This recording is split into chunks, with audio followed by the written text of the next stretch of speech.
Esto es La Octava. Soy Ricardo Rafael. Le agradezco muchísimo que me permita compartir el día con usted, esta parte de la jornada. Y el día de hoy tengo pues a dos periodistas a los que respeto mucho. Me da mucho gusto que me acompañen finalmente aquí. Sandra Romandía, bienvenida. Gracias, muchas gracias, Ricardo. David Fuentes, muchas gracias. A ti, Ricardo, por estar gracias. aquí. Publicaron finales del año pasado Narco CDMX, el monstruo el monstruo que nadie quiere ver, con un prólogo, por cierto, de Héctor de Mauleón bastante interesante. Y bueno, déjenme comenzar por las notas de la semana y luego nos acercamos a los argumentos del libro. Se descubre nuevamente que hay integrantes de los cuerpos policiales y de seguridad de la ciudad, pues que de día cobran con la nómina de nuestros impuestos y de noche trabajan con la nómina de alguien más. Una banda de policías que a su vez son secuestradores. Por cierto, esta historia la he oído ya tantas veces desde que recuerdo que no me sorprende demasiado. Y sin embargo, pues, supone que este gobierno iba a intentar justamente limpiar la corrupción. Yo les ruego un poco en este análisis que han hecho sobre el crimen organizado en la ciudad, cómo está vinculado con la policía, cómo desde ahí puede también el crimen organizado operar sus intereses. Pues es un poco lo que veníamos planteando en el libro y por el que surgió también este libro, ¿no? Que no se podía entender dos cosas. Uno, esta negativa sistemática de la administración pasada en el decir no hay delincuencia organizada aquí, no tenemos tanto problemas de venta de drogas al menudeo, y pues también este desconocimiento de las propias corporaciones policíacas, ¿no? Que poco a poco, como bien lo comentas, se han dado a conocer casos importantes desde policías, desde la propia Policía de Investigación, de la Fiscalía General de Justicia, ahora Fiscalía General de Justicia aquí de la Ciudad de México, y más en la Secretaría de Seguridad Ciudadana, ¿no? Más en esa corporación, porque hay más elementos ahí y son los que en teoría nos deberían de proteger, son los que están patrullando y son los que tienen el contacto diario con todos estos delincuentes, ¿no? Una noticia importante se dio a conocer cuando dieron a conocer esta famosa detención de 27 personajes ligados a este capo conocido como el Lunares, y que después de esa detención resulta que 23 quedaron libres, ¿no?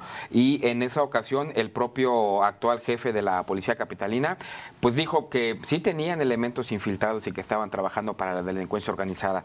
A raíz de eso se habló de que se haría una limpia, digamos, en esas dos corporaciones, pero yo creo que con lo que se toparon las autoridades es que no estamos hablando de 1, de 10 o de 9 o de 20 que tienen un nexo directo con esas estructuras, y eso es el gran temor de las autoridades, porque si en verdad hicieran una limpia en las dos corporaciones policíacas más importantes de la ciudad, yo creo que sí se quedarían con el 50, si no es que el 60% de los policías. Sara, yo recuerdo que un jefe de policía en Tijuana hoy ya ocupa un cargo electoral, pero cuando Leizaola era cabeza de la policía en Tijuana, le preguntaban si tenía a la policía infiltrada, y la respuesta que dio, pues mire, la verdad el 50% pertenece a un cártel y el otro 50% al otro. Exacto. Así es. A ver, esto que en Tijuana fue cierto, no sé si ha dejado de ser cierto. Hoy en la Ciudad de México, ¿podrías decir que sí, los cárteles tienen a su vez participación entre los efectivos de la policía? Sí, no se puede entender el crecimiento de los cárteles en la Ciudad de México sin la colusión directa con las policías, sobre todo con los de a pie, sobre todo con los que están ahí, con los que están viendo, con los que operan. La Unión, por supuesto, la Unión de Tepito, por supuesto que creció coludida totalmente con la policía. Se ha incluso denunciado en el libro Narco CDMX, explicamos algunas escenas de cómo ayudan en ciertos operativos para frustrar el operativo, y ciertos episodios en los que no pudieron llegar al objetivo porque los policías algo tuvieron que ver. Eso es digamos, obvio, ya casi algo un poco dicho, sin duda, y por supuesto que hay en la ciudad una pelea entre cárteles, sobre todo en la zona centro, que es la Unión y la Antiunión, donde también tienen relación con los policías, tal como decía Leizaola, o sea, se reparten entre ellos con quienes van a pactar. Lo mismo pasó en Tláhuac, por ejemplo, cuando pasaron estos bloqueos, incluso era muy obvio que las fuerzas policíacas estaban infiltradas, incluso hubo investigados, hubo funcionarios investigados de la misma Procuraduría y de la ahora Fiscalía. Y en La Silla Rota, por ejemplo, hemos publicado audios de policías hablando con narcomenudistas de Iztacalco, por ejemplo, poniéndose de acuerdo de que se les habían pagado, que si no les habían pagado, que se los habían movido de sector, que entonces ya no los estaban cubriendo. Lo hemos denunciado.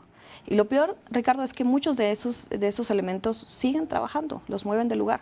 Entonces, es cierto que García Harfuch, anuncia una limpia, pero tendría que, sí, terminar con muchísimo de la base que ahorita se dejó crecer por tantos años. A ver, me obligas a la pregunta, si la quieren eludir, la pueden eludir. ¿Omar García Harfuch era la mejor solución para enfrentar el crimen organizado en la ciudad? Pues, sí, ¿por qué? No, ¿por qué? Yo creo que es una figura importante que de alguna u otra manera con las grandes detenciones que hizo cuando todavía estaba trabajando en la federación, se pudo haber ganado el lugar o al menos que lo pudieran candidatear, digamos, para estar al frente de la corporación policíaca capitalina. Si hizo tan buen papel en la Agencia de Investigación Criminal, ¿por qué Alejandro Gertz no lo dejó ahí y más bien lo corrió? Bueno, ahí lo que se comenta entre los pasillos de la FGR es que no tenía una muy buena relación con el fiscal. Entonces, por la manera en la que opera Omar García Harfuch, ¿no? Es decir, por estos golpes impresionantes que él daba y que le daban resultados en la Fiscalía General. Pero imagínate el fiasco que sería una detención importante, por ejemplo, como la que pretendían hacer con el Lunares, cuando detienen a 23 personas y todos quedan libres.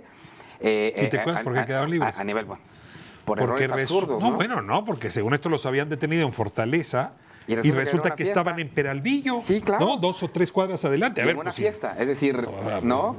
Con un músico amenizando la fiesta. Bueno, esa manera de operar de Omar García no empataba con la ideología de Gertz. Y por eso dijo, bueno, a la larga yo creo que me va a traer más problemas que soluciones si lo sigo manteniendo aquí conmigo. Y por eso, como tú bien lo comentas, se distanciaron y lo corrió de la Fiscalía. Al momento en el que llegó o al que tomó el control de la policía capitalina, yo creo que con lo que no contaba Omar García era con el nivel de corrupción dentro de la policía, de la propia policía capitalina. Y el ejemplo más claro fue este primer gran golpe que quiso dar, donde se quiso poner como la estrella y ya sabes, yo llegué, voy aquí a dar el control. Y resulta que los policías de a pie le pusieron el pie haciendo eso. Yo creo que él nunca se enteró que realmente habían operado de otra manera. Por eso cuando los presentaron con el juez, y el juez, bueno, dijo, Dios mío, ¿qué me están presentando, no? ¿Qué caso es este? ¿Qué caso es este? Y todos quedaron libres, todos quedaron libres. Desde los personajes que le movían droga a Lunares. Bueno, Lunares en esa ocasión se escapó porque a pesar de que contó con el apoyo de los efectivos de la Marina, les llegó el pitazo y se les fue ese día. Y tardaron 2 meses más en agarrarlo en otro punto. Pasamos a la pregunta principal del libro. Yo no estoy tan seguro de que haya sido la administración anterior la que negó que había crimen organizado. En realidad, recuerdo que en la época de Marcelo Ebrard, cuando se decía, aquí no han llegado las organizaciones del crimen organizado, y sin embargo luego sabíamos que la oficina principal de la Barbie estaba aquí, que los Beltrán Leiva despachaban desde aquí, que el cártel de Sinaloa tenía no una sucursal, sino una matriz aquí. Entonces, en realidad sí nos engañamos un buen rato suponiendo que aquí no llegaban. El hijo de Amado Carrillo, nada más para contextualizar, digo, aquí vivía, ¿no? Sí, fue una negación añeja, realmente. Lo que sí es cierto es que estos grupos crecieron y se fortalecieron y lograron tener una estructura con capacidad de fuego bien importante en el último sexenio. Probablemente con también Mancera. Con Mancera. Probablemente también con Ebrard, cuando él lo negaba y decía, los narcos no entran a esta ciudad, y me acuerdo recordamos esta escena de aquí no van a estar, a pesar de que estaban. Pero estas estructuras que se están comiendo la ciudad en cuanto a extorsión, cobro de piso, secuestro, invasión de predios, control absoluto en zonas donde se dieron cuenta que si podían vender droga, pues también podrían cobrar piso. Y si se dieron cuenta que también podrán cobrar piso, pues también empiezan a invadir predios. Esta diversificación de delitos no la habíamos visto tan marcada hasta el sexenio pasado. pasado. abrieron más líneas de negocio Sí. en la administración anterior. Por la impunidad y la corrupción, sin duda. Cuando ellos se van dando cuenta que nadie los para, pues claro, podemos sacar más dinero de aquí, entonces de la piratería y de la trata de personas, y ahora están involucrados en un sinfín de delitos. Ya no hay empresario que quiera abrir algo en Polanco, en la Roma, en el centro, que no reciba la visita de estos grupos para pedir su cuota. Cuando esto probablemente, o lo que nos han dicho nuestros entrevistados, es que hace 10 años no ocurría. Sí, conozco, como ustedes mencionan, gente de bien que tenía restaurantes que tuvieron que venderlos porque pues, no soportaron la presión del derecho de piso, ¿no? Otros que han pues, tenido en efecto que ceder para que no les maltraten a la clientela. En fin, sí, y colonias, hombre, estamos en el artículo 123 aquí en el centro. Si me muevo un poco justamente hacia la zona de Tepito, la zona de Lagunilla, me ha tocado pues hablar con la gente que a las 6 de la tarde se está guardando como si estuviera, no sé, en Miguel Alemán, Tamaulipas. A ver, ¿cómo caímos? Y es algo que ocurre a unas cuadras del Exacto. Palacio. O sea, es increíble. Palacio Nacional, Sí, sí. del Palacio Nacional. A unas cuadras, ahí ya no hay ley. No, la gente anda armada, la gente de bien se tiene que estar escondiendo, cuidándose, pagando protección. Es una zona sin ley. Y es algo que nos seguimos preguntando, ¿no? ¿Qué pudo haber pasado durante esos últimos años para que, por ejemplo, asesinaran a una persona a una calle de las oficinas centrales de la Secretaría de Seguridad Ciudadana? A una calle. En diciembre pasado, el administrador de un bar del Zíngaro, que está sobre Avenida Chapultepec, a la vuelta, literal, a media calle de la Secretaría de Seguridad Ciudadana, lo asesinaron. Hasta el momento no hay detenidos, no se sabe cómo va la investigación. A la vuelta de la Secretaría de Seguridad Ciudadana. Y nos remontamos a lo que bien comentas, no es algo nuevo, es algo añejo. A los que secuestraron a los de Tepito, que los levantaron de un bar que estaba casi también enfrente de la Secretaría de Seguridad Ciudadana, sobre Avenida Reforma, casi enfrente del consulado, se llevaron a 23 chicos de ahí. En ese momento nadie dijo nada, en ese momento todavía lo seguían negando, en ese momento apenas la gente se estaba despertando. ¿Cómo llegamos a esto? Pues como bien lo dice Sandra, con mucha corrupción y con mucha omisión también de parte de las autoridades, porque si en ese momento se hubieran alertado y hubieran trabajado de manera real, yo creo que no estaríamos al grado de descomposición que vive ahorita la Ciudad de México. Déjame poner la hipótesis alternativa, porque David lo que está diciendo es indolencia, negligencia, falta de responsabilidad en la función pública. ¿Y si pongo una hipótesis distinta? Connivencia, corrupción, sociedad, ligas, ¿no? Que esa es otra posibilidad, porque pues, es muy difícil, lo decíamos en un momento, asumir que un crecimiento del crimen pues no se da repartiendo recursos también en niveles altos de la seguridad y la gobernación de una ciudad. Sí, es una mezcla y también nos preguntan mucho que por qué no tenemos nombres de políticos relacionados al libro. Nosotros publicamos lo que pudimos cotejar al menos 3 veces, que tuvimos información de que aquí y allá pasaba dinero, altos mandos, tal, es verdad. Pero bueno, no somos como ministerios públicos o jueces para realmente, lo que nosotros como periodista y como cualquier periodista hace es cotejar, y lo que realmente podemos más o menos comprobar es lo que tenemos en el libro. Pero es verdad lo que dices. Puede haber otras hipótesis, es muchísimo dinero. Solamente de hablar de la central de abastos, por ejemplo, donde corre tanto dinero y por donde entra droga a la ciudad, que es otro de los puntos de entrada, pues claro que no se entiende sin que un alto funcionario de la central de abastos, que es un alto funcionario del gobierno de la Ciudad de México, esté enterado y pues de alguna manera... Se tendría que ser un funcionario que veía el tema con los mercados, por ejemplo. También. Para entenderlo de la central de abastos. Bueno, ahora me importa mucho que liguen el macro crimen organizado con el microcrimen organizado. Es decir, a nivel nacional uno habla del cártel Jalisco Nueva Generación, del cártel de Sinaloa, empresas criminales pues que tienen su presencia y luego tienen filiales o franquicias. Exacto. ¿Cómo están esas grandes empresas representadas en la Ciudad de México? Si los vínculos de Unión Tepito delante, Unión Tepito del cártel Jalisco, ¿dónde están? ¿En qué zonas operan? Ese es un punto importante el que comentas. cuando nosotros hablamos de delincuencia organizada o de grandes grupos criminales, el colectivo inconsciente es imaginarnos precisamente trocas, como se le conoce en el norte, nuestras camionetas con gente con sombreros, armas largas y camisa a cuadro caminando por las calles. Del lado del Golfo más bien se visten de militares. Pero es lo que nos imaginamos de manera inmediata. Aquí en la Ciudad de México eso o esa figura no la vamos a ver como tal. Es muy complicado por la misma geografía de la Ciudad de México, ¿no? Es decir, no vas a ver a una troca con gente armada sobre insurgentes porque no va a poder circular nunca, va a avanzar un metro. No todavía. No todavía, exacto.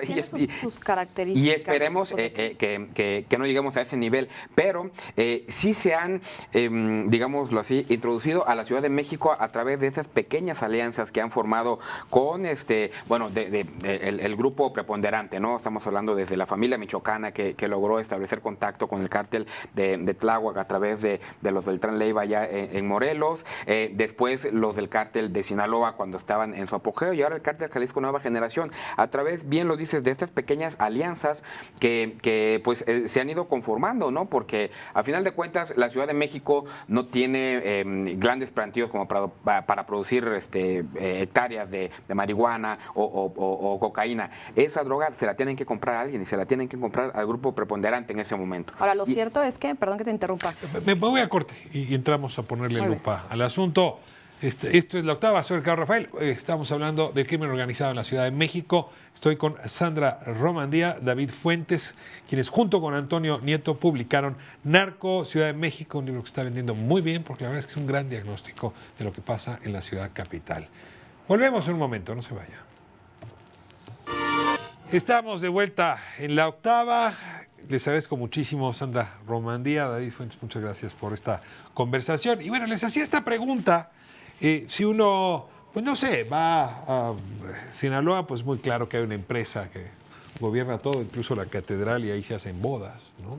Si uno va a Michoacán, pues hay una presencia fuerte de una organización, ¿no? El cártel Jalisco Nueva Generación, disputa hacia Guanajuato con algunas otras, pero cuando uno llega a la Ciudad de México no tiene muy claro de cómo está dividido el territorio. Yo sé, por ejemplo, que hay una extorsión terrible en Iztapalapa a los transportistas, pero cuando les pregunto, oigan, ¿y qué organización es?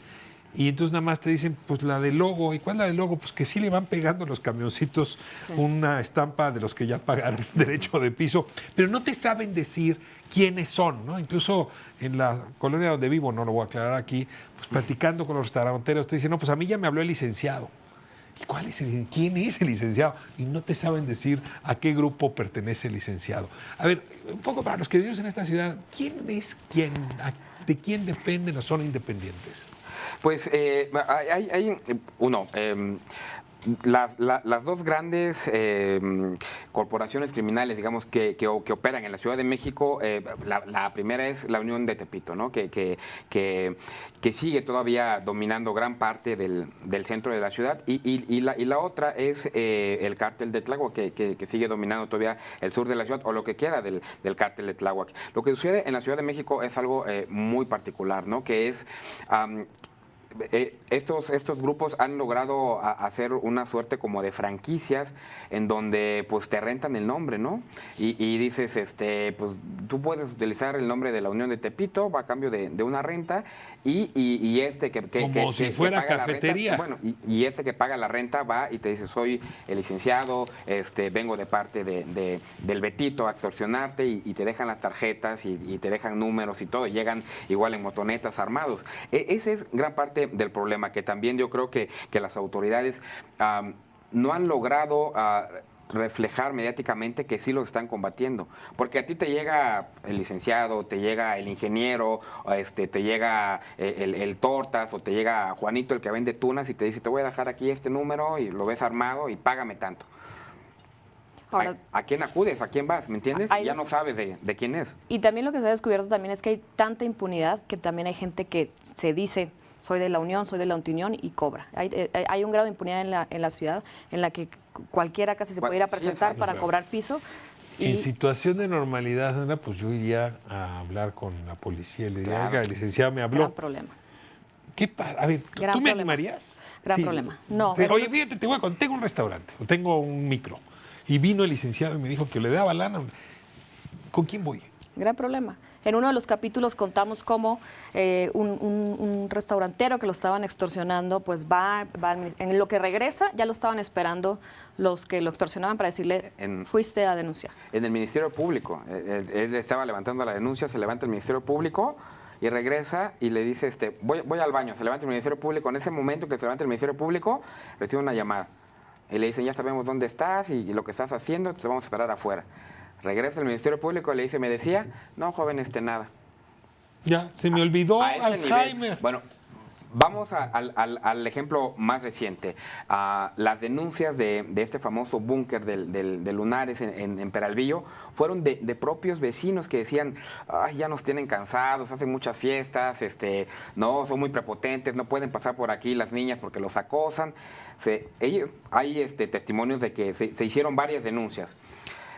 Los vecinos denunciaron, se hizo este operativo fallido, a los detenidos, a todos los liberaron. ¿Tú crees que ese vecino o esos vecinos van a volver a denunciar? ¿De esa colonia, de esa alcaldía o de la ciudad? Claro que no, y es gran parte del problema, pues, ¿no? ¿Y la Unión Tepito está ligada con el Cártel Jalisco Nueva Generación? ¿El grupo de Tláhuac está ligado con el Cártel de Sinaloa? Lo que se ha visto es que el Cártel de Jalisco Nueva Generación tiene presencia a través de la antiunión, que es la que combate a la unión de Tepito. Se ha visto presencia del Cártel de Jalisco en la Gustavo Amadero y en otras zonas, pero sobre todo, y es una característica de este cártel, que busca grupos ya como conformados pequeños o antagónicos de los grandes de la zona, va, hace una alianza, los compra, tal, los adiestra y después empieza la guerra con ellos. El Cártel de Jalisco entró a la ciudad con ellos y también con el Cártel de Tláhuac tuvo sus alianzas. Y hay zonas de la ciudad donde, digamos, todavía están como con cierto vacío, que es por donde está entrando también.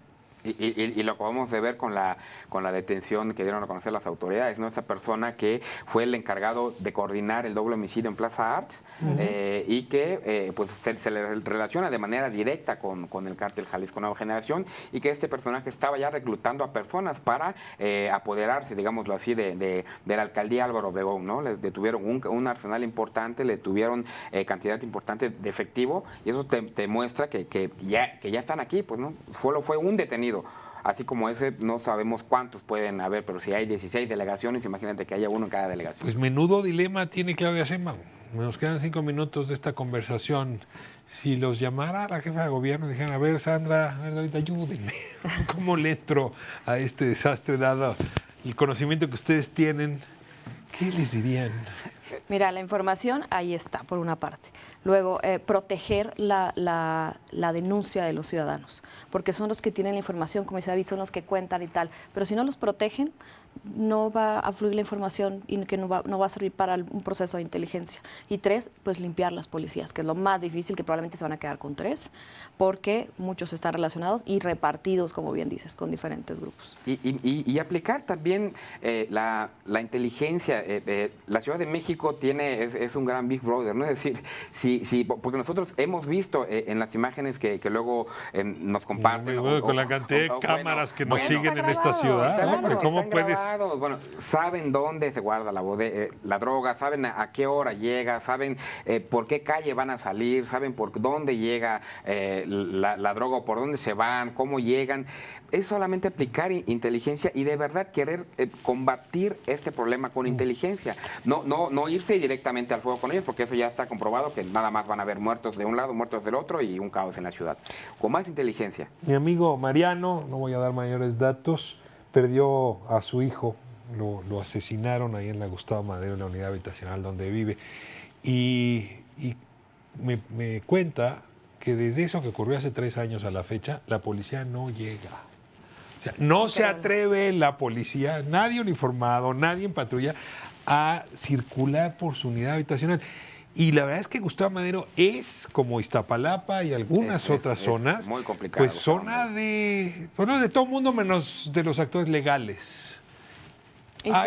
Hay omisión por parte de la autoridad desde hace tiempo en esas zonas. Hay omisión, yo insisto, hace poco quitaron unos vendedores ambulantes con un poco de violencia ahí cerca del Palacio, cuando a 3 cuadras atrás hay hombres armados, no hay ley, están matando a los líderes de los ambulantes, por ejemplo, atrás del Palacio Nacional, se han ido cuadra por cuadra por cuadra. y eso no se ha detenido de ninguna manera. Venden cerveza en las calles, es una ciudad sin ley atrás. ¿Qué podemos esperar de ciertas zonas de la ciudad como Iztapalapa, Gustavo Madero, más alejadas del centro político de la ciudad? Mucho más extensas en territorio. La policía, bien aplicada, en teoría debería de alcanzar, pero creo que se debe aplicar más la inteligencia. Es decir, no deben ser movimientos operativos reactivos, deben ser movimientos que prevengan que te puedan asesinar. Guardia Nacional en la Ciudad de México. A ver, una opinión y con esto cerramos. El otro día les cuento, llegué cerca de su casa y había mucha guardia. Yo hasta me asusté, dije, ¿qué pasó? Y es que había un restaurante a un lado donde estaban cenando todos. Entonces, afortunadamente no hubo de qué preocuparme, pero sí me llamó la atención. Guardia Nacional, yo quiero pensar que por lo menos en las fronteras de la Ciudad de México, que es donde más complicado, Gustavo Madero, Iztapalapa, Tláhuac, Coajimalpa, que es donde pueden entrar y salir sin ningún problema. Ahí tendrían que estar haciendo. Ahí tendrían que reforzar más la seguridad. Yo voy por más inteligencia. Guardia Nacional no creo que haya dado resultados a nivel nacional y es mucho más un tema de inteligencia y de barrio, de entender quiénes se mueven y cómo son. Muy bien, Sandra Romandía, muchísimas gracias, David Fuentes. Gracias. Buen texto, ¿eh? Narco, Ciudad de México, Gracias. se lo recomiendo muchísimo, la verdad. Tiene además buen precio para la cantidad de inteligencia y de información que está allá adentro. Pues nos va.